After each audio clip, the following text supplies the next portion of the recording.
2টামান বজাত এই ছোৱালীজনী কেটাৰিং পাৰ্টি যায়। তাই আহি পেলাই ৰাস্তাতে নামি পেলাই চোতালত যেতিয়া হাতীটো দেখিলত আমালৈ ফোন মাৰিলে।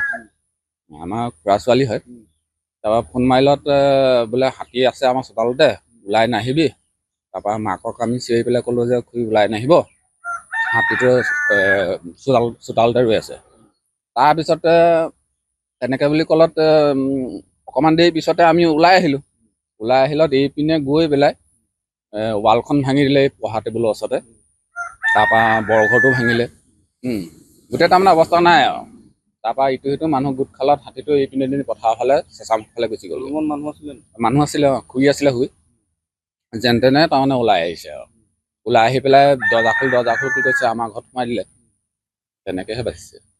চৰকাৰৰ পৰা ইহঁতৰ অকল মাক জীয়েকহে থাকে আৰু, খুৰা নায়েই, ল'ৰা নায়েই। মাক জীয়েক কিবা এটা চৰকাৰে ক্ষতিপূৰ্ণ দিলে মানে সিহঁতিও উপকৃত হ'ব অকণমান। যিকোনো খবৰৰ বাবে যোগাযোগ কৰক 7099017330 লগতে 7099017110 নম্বৰত।